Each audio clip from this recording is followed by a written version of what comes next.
evening, friends. Tonight we're going to read Mrs. McNosh and the Great Big Squash by Sarah Weeks, and the pictures are by Nadine Bernard Westcott.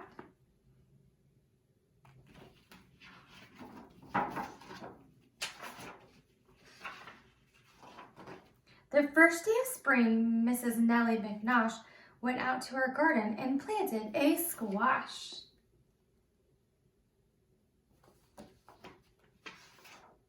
She pushed the seed in with the tip of her toe, and the minute she did it, it started to grow.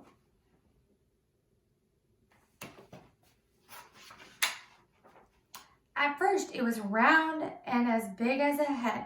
In fact, it looked just like the paper boy Fred. So here's Fred and here is the squash. Do you think they look alike? Then it turned yellow and bumpy and fat. It rolled from the garden and flattened the cat.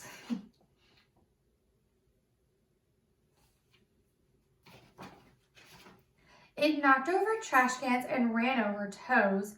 It twisted the sprinkler and plugged up the hose. It crashed through the clothesline and smashed through the fence, scaring the pants of two elderly gents. See the two older men, the elderly gents?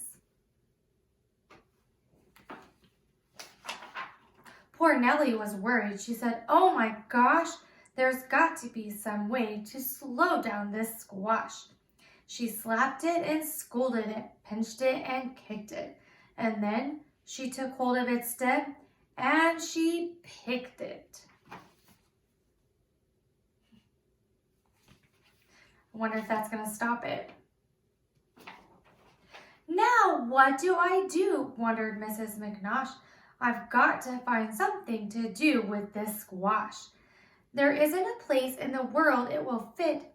It's big as a house." "Wait," said Nellie. "That's it."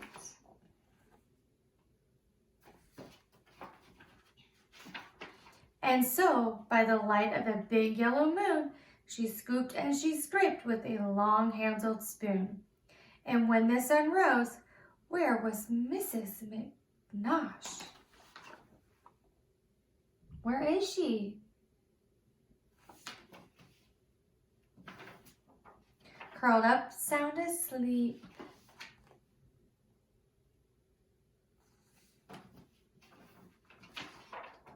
In her big yellow squash.